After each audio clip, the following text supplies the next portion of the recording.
اللهم صل وسلم على سيدنا وحبيبنا مولانا محمد الذي أرسله رحمة للعالمين وأوصيكم ونفسي بتقوى الله.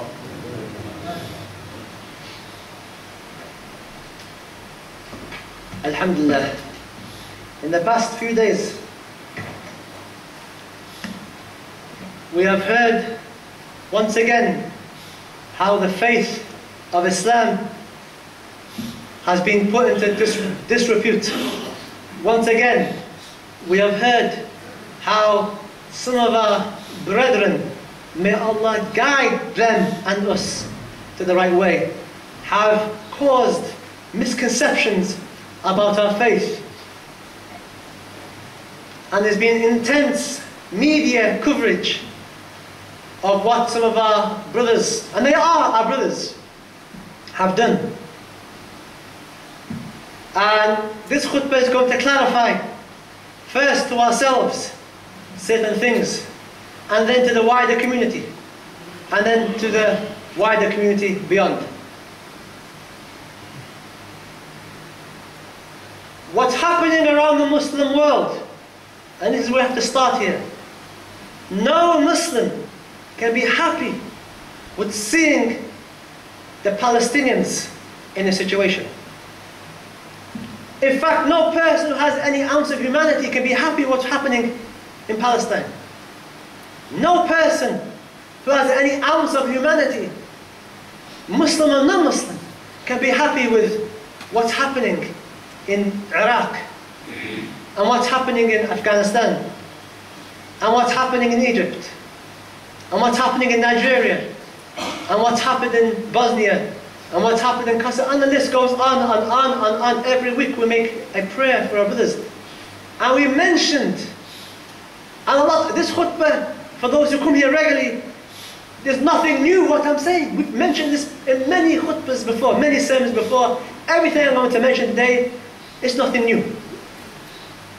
What we mentioned, when we've had opportunities to put out our concerns, when representatives of the Obama administration came to Cardiff, and several imams from several masajid met them to voice concern over the policies, what's happening in the Muslim lands.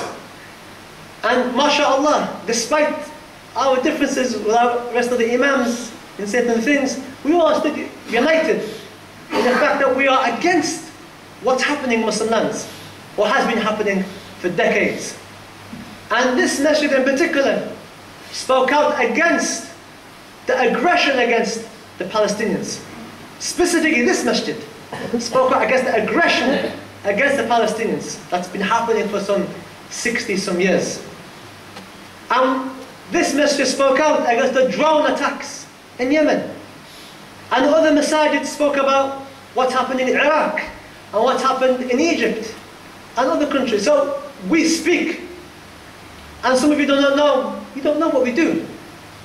But we speak when an opportunity comes to voice our concerns, and we tell them, please, this is our concerns, relate them back to those people who are making these decisions in the world of the dunya. But we have some of our young brothers listening to a message that involves disobeying your parents, a message that involves going against the sunnah of our Prophet sallallahu alaihi wasallam, a message that results in killing other Muslims, a message that results in unfair representation of Islam in the media, a message that results in your family and my family, when they go out, having to be worried about themselves. Is this wajib?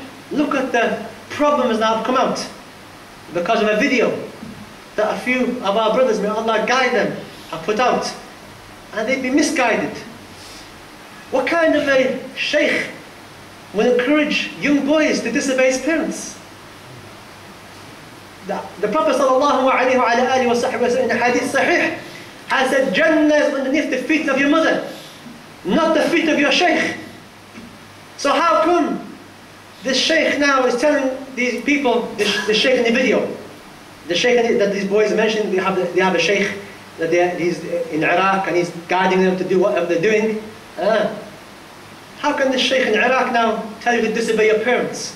The Prophet has told us, obey your parents. You can't come, you're not the Prophet.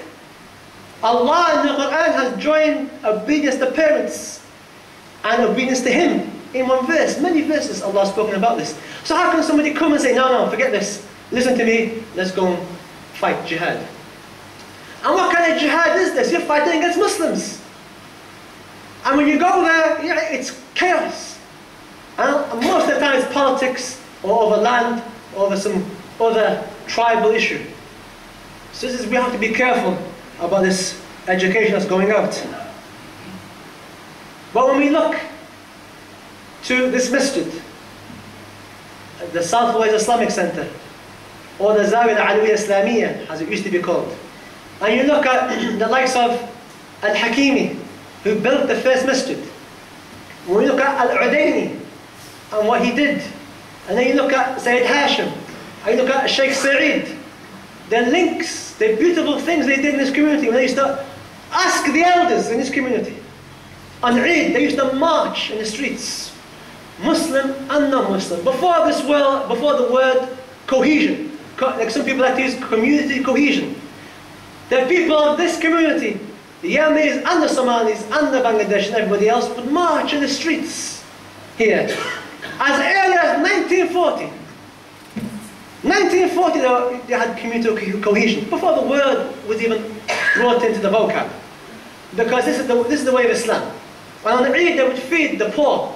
They'd feed the people who Muslim and non-Muslim, they'd be happy when Eid comes, because they'd be fed. But now, look now at this new message. Okay, this new message of intolerance. Where no, your parents are wrong. And this message, let me tell you what it starts. When the message starts, when they start saying the word bid'ah. When this word now starts to come out. Akhi, al-mawalid bid'ah, rajabiyya bid'ah, hada shirk. When you start to hear these words, this is innovation. The Mawlid is an innovation. Sha'ban, 50th night of Sha'ban is innovation. When you start hearing these things, then you start to be worried. Because where it leads, eventually, for those who pursue that road, eventually it leads to violent extremism. And I'm not saying everybody who holds those opinions end up doing something crazy. No. But those that end up down that path, you trace back where they started at this point. When they started criticizing the practices of their parents. When they started to criticize their parents. لا أنت لا تعرف أنت جاهل. When you start hearing these things, then you be careful. You be careful. So this masjid, we would like to be more precise. This masjid had nothing to do with this video. The practice of this masjid, before I even came here, was tolerance, was peace, was love your neighbor, which is an Islamic principle, was tolerate other people's beliefs. You may not believe what they believe, but we tolerate your belief. And you find this in the likes of Shaykh Sa'id. Did you ever find Shaykh Sa'id say, go do jihad? Go and do jihad. Did you ever find Shaykh Sa'id saying that? Or anybody else? Only now we're starting to hear these strange things. Things, مَا سَمِعْنَا آبَاءَنَا. We didn't hear these things from the past. And this masjid, and unfortunately, we're going to come to the media in a minute, inshallah, and we have some good things to say, and some criticisms to say, and they're here, we've got nothing to hide. The media, alhamdulillah, to be honest, when we've had positive things from this masjid, the media, in particular the BBC, has done us a good service. And we have to be true. When Shaykh Sa'id rahmatullah alayhi passed away, they covered his funeral. And the local newspapers covered his funeral. And when we marched, when we revived the marches, that some of these boys now, who like to criticize us now, or perhaps maybe gone away, or maybe have this jihadi understanding, criticized us. When we started doing this, the media covered it. And it did give us a good representation. And we have to be fair. Not all the media is bad. Some media have an agenda, but we have to be fair. That the BBC in particular has given us good coverage at the funeral of Shaykh Saeed, has given us good coverage. When we revived the marches, when Shaykh Habib Ali Jafri came here, they did a good coverage. And whenever we've done anything positive, the local newspapers have reported it. But we have to clarify to the media also that this masjid has a policy where we will talk to the media. We've got no problems in clarifying our position to the media because we have nothing to hide. We've got nothing to hide. We haven't done anything to be guilty of. So we talk. But we request from our friends in the media that they represent us correctly. That they don't put this mosque outside certain people's heads who don't know anything about Cardiff. They don't associate this beautiful masjid with this atrocity that's happening. So we ask the BBC who's here today and the ITV to please give us a fair representation. Our mosque has nothing to do with this. So don't use the image of the mosque so that people think that this mosque has something, in some way or some shape or form, has a connection to this event. Because the reality is, the brothers in the video never came here. The brothers in the video never attended any of my classes, never attended the khutbahs. So we're not responsible. And maybe if they had come here, maybe had I sat with them, had I been given an opportunity, Wallahu ta'ala alam, what might have happened. But we can't talk about that. We can't talk about. So we talk about obeying your parents and the parents knowing what's going on with their children. Okay? You're coming to pray Taraweeh, maybe tomorrow night, inshaAllah ta'ala, but definitely Sunday night. And how are you going to have your children playing outside? And you're praying in the masjid, listening to the beautiful tilawah of a qurra. And your children are playing outside, messing around, causing disturbances to the neighbours. Some of our neighbours here, if you ask them about the month of Ramadan, who are not Muslim, Shahr al-Rahmah, Shahr al-Barakah, for them it's Shahr al-Headache, the month of headache, the month of staying up all night, the month of we have to watch our windows being smashed and so forth. They complain to people who are here. And then when the wrong type of message reaches them, or certain political parties wants to get their votes, they're going to vote. Because you're too immature to realize, to get your son, keep your son next to you. Don't come pray Taraweeh and you can't see your son. Either have your son next to you or in front of you. But if you can't see your son, don't bring your son. Keep your son at home. Better to keep him at home and read some Quran than bring him here and he causes problems outside. And for our sisters as well, if they're going to be praying Taraweeh, they should remain silent and listen to the prayer, not talking out loud and causing disturbances, as many people have complained already as well. Ramadan's coming up, so we make the most of Ramadan, inshaAllah ta'ala. We make tawbah, as I mentioned in the khutbah in Arabic, we make tawbah to Allah Azza wa Jal, and we make the most of this month of Ramadan. Treat this month of Ramadan as the last Ramadan that perhaps you will reach. And our message to the media, this mosque had nothing to do with this event, and the Muslims of this community are famous for their tolerance. All you have to do is look back at your own BBC archives and you'll see the beautiful things. The fact that City Hall has a crescent and a star above its arches is representative of the recognition of the Muslims of this particular community, the Somalis and the Yemenis and the Bangladeshis, for what they did and the help in World War II. Yes, some of you lost grandparents in World War II. We shouldn't forget these things. We should remind them that this country is as much part of as our identity as anybody else's. And we have a right and a duty to be here, but we have to look after. We have a problem inside, internally. We have to deal with this. And if we go back to our Prophet sallallahu alaihi wasallam, if we just look back, parents giving their children the right education, the right discipline, manners, respect, a good education, knowing where your children are going. Look, their mobile phones, now they're on mobile phones, WhatsApp. Who are they talking to? On Facebook and these type of things. Who are your children listening to? In their books, in their lectures. Whether it's extremists or whether it's people glorifying drugs. I mean, there's a drug problem in this area. So we need to stay away. And the only glorification is the only example our children should be connected to is the connection to the prophets, to the Prophet Muhammad sallallahu alaihi wasallam, connecting to him. رحمة للعالمين. مش فوضى للعالمين. رحمة للعالمين صلى الله عليه وعلى آله وسلم. And finally, one last thing, inshallah ta'ala. Some of our brothers, they want to do something for our brothers and sisters in Syria.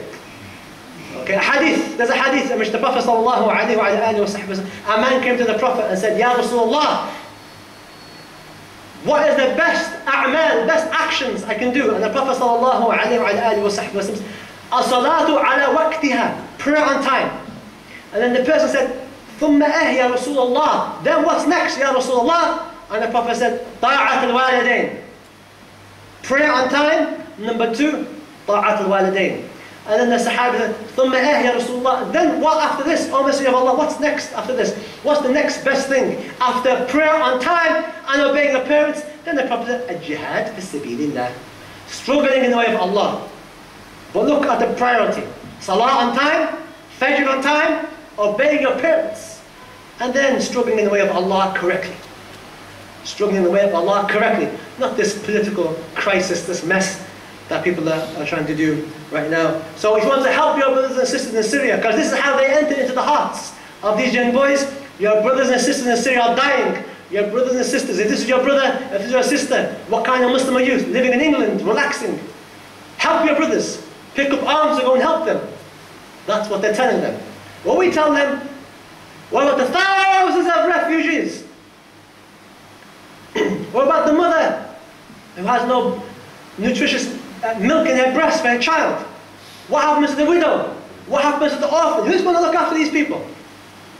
Better for you to get a weekend job. Better for you to take 10% of your wages and send it to those people through the right channels. Better if you want to help the brothers and sisters in Syria, which we have to wajib, send some money, help them, make dua. And I'll tell you something else. If you're doing any sins, stop doing them sins. There's a secret in when you stop doing sins that Allah Azza wa Jalla, you stop sinning, Allah then changes the situation. Allah in the Quran says, إِنَّ اللَّهَ لَا يُغَيِّرْ مَا بِقَوْمٍ حَتَّى يُغَيِّرْ مَا بِأَنفُسِهِمْ. Allah does not change the state of a people. Syria, Iraq, Afghanistan, until the people themselves change what's within themselves. If you're not praying on time, if you're not obeying Allah, if you're not eating halal, if you're doing things you shouldn't be doing, if you're stealing, if you're doing drugs, then Allah will not change the situation. And sadly, one of the people who would help in Ramadan and other times of the year, Hamid Al-Hajri from Kuwait, has sadly passed away. And some of you, and this man, for the vast majority, is not known. But he is known to those who are responsible for the upkeep of this masjid for being very charitable. He's helped so much this masjid, and in particular, in the month of Ramadan, this individual has helped us immensely. So we're going to pray Salat al-Janazah ala al-Ghaib. We're going to pray Janazah on him. He's in Kuwait, buried there. We're going to pray Janazah on him. We're going to make dua for him, for the blessings that he's helped in the month of Ramadan. And also, the timetable for Ramadan are available. And also, the ban on qat has come about. It's happened several days ago.